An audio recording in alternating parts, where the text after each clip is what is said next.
Hello everyone, welcome to SlipjointSawyer. Today we've got another instalment of the UK travelling knife. So this one was sent by Paddy from Paddy's Potato Peelers for me to check out, which will then be passed on to different channels in the UK. Same as we did with the otter knife that Martin from Steel City Knives sent out. So what have we got? Paddy has sent over very kindly a Jack Wolf knife to look at. And we grab it out and we'll take a look at the sheath it arrives in first. So the standard sort of leather sheath you would get with a Jack Wolf knife. You have the logo embossed on there. Excellent quality, nice thick leather with the sort of the rough side in there that sort of protects the knife. It is sort of smooth in there. Really well put together, stitched excellently all the way along. Really sort of nice job, and it is excellent to get something like this when you order a knife. It's that little bit of extra touch and finesse for something you might actually enjoy to use with your knife. And here it is. This is the Jack Wolf Knives Javelina Jack, and this is in the purple haze fat carbon fibre. If I bring that up to the light, you can really see the colours moving there. Absolutely beautiful handle material. You can see you have the torque construction there. You have T6 on the handles and T8 on the pivot. There's nothing really I can say about the fit and finish. It's a Jack Wolf knife. It's immaculate.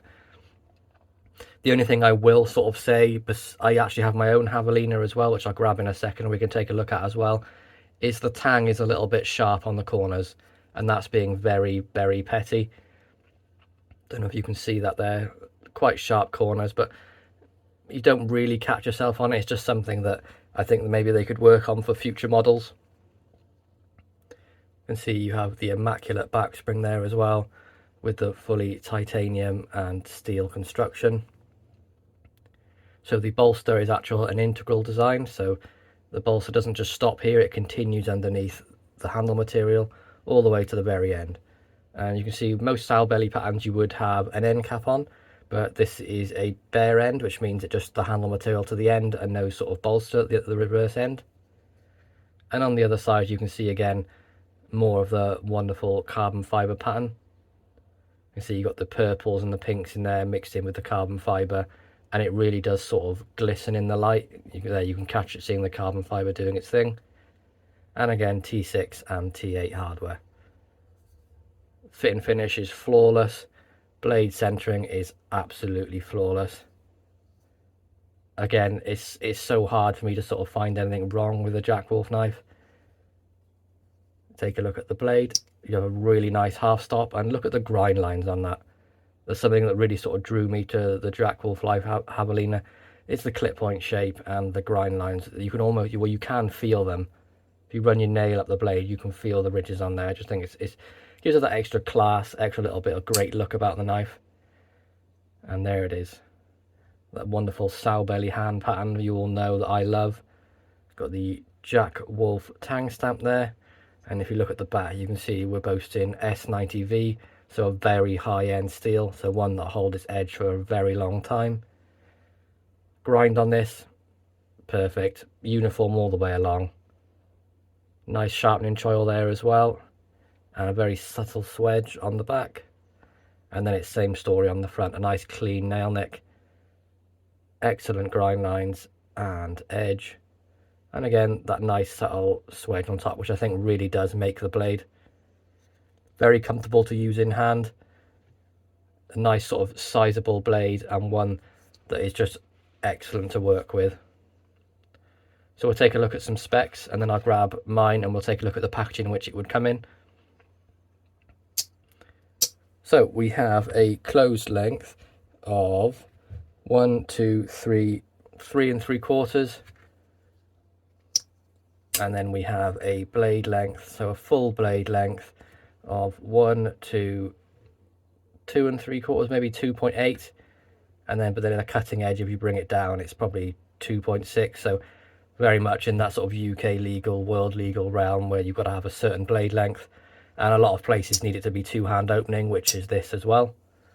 I just want to give you a listen to the walk and talk on this knife, because it's one of them audible sounds. It's just very pleasing. Into the half stop, and then I snap down to the close. And then if we do the open, so you can use the nail nick, but you can also pinch it, which is what I do.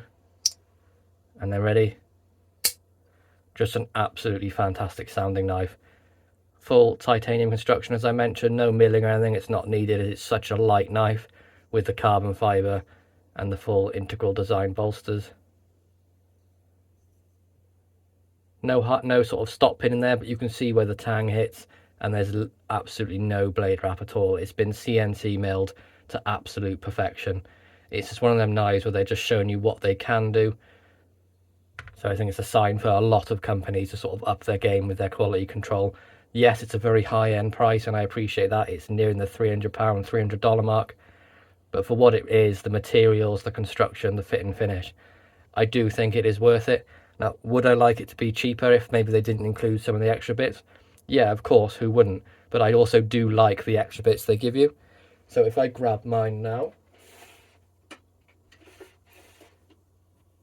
So I picked up the micarta one in the natural micarta.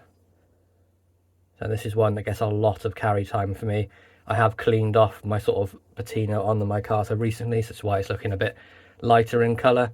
But this gets a hell of a lot of carry time. And you can just see, obviously exactly the same knife, but you can see the different handle materials. There's different colours of carbon fibres you can get. I believe there was a blue micarta. Correct me if I'm wrong, it could have been black. But I really enjoyed that canvas micarta, and I just think it sort of adds to the knife. So you get like the high quality, like really fancy knife mixed with sort of the working man's knife, and it gives it that perfect balance of the two. But if I grab the packaging, and we can take a look at that as well. So this is the box that a Jack Wolf knife would come in. So you can see you have the modern interpretation of a timeless design, the Jack Wolf knife logo on there, knives this side, Jack Wolf this side, and a little bit of blurb about Ben Belkin, who's the owner and operator of Jack Wolf Knives. And then inside that you are met with the tube, which has some absolutely fantastic artwork on it. And then you have the Javelina Jack on the side, embossed logo on the top, and then inside you're met with this sort of pink cleaning cloth, one that I haven't used. I've sort of just left in the bag, or in the tube, sorry. You do get a pog, and you also get, if I can get this down without ripping it, you get a sticker included in that as well. This piggy ain't little no more, Jack Wolf Knives. So that's all the stuff you'd expect to get really inside a Jack Wolf knife, and it is the little things for me that really sort of make the brand and make the product. And Ben over at Jack Wolf Knives has definitely done a fantastic job providing that for us. Just the extra little bits and pieces. I mean, if a knife comes and it comes with a cleaning cloth, I'm over the moon. So to get all these extra little bits with it, yes, it's very expensive, and I do appreciate that. But if you get a chance to pick up one, which is what I've done, it's not a sort of brand I'd be able to sort of keep up and buy every single one. So I bought myself my favourite, which is the Javelina, and then I'll sort of keep a little side pot. Maybe there's another one I fancy in the future, I might, you know, pull the trigger on it. But for me, to have just this one is absolutely fantastic. So there we go, guys. That's my sort of travelling knife review. It's a bit rambly and wordy, I know. Just want to give my different thoughts and opinions on the Javelina Jack. So once again, thank you, Paddy, for sending this over.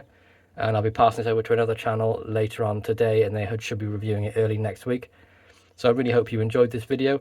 Please be sure to like, subscribe, and ring that bell for notifications. And I'll catch you in the next one. Peace out.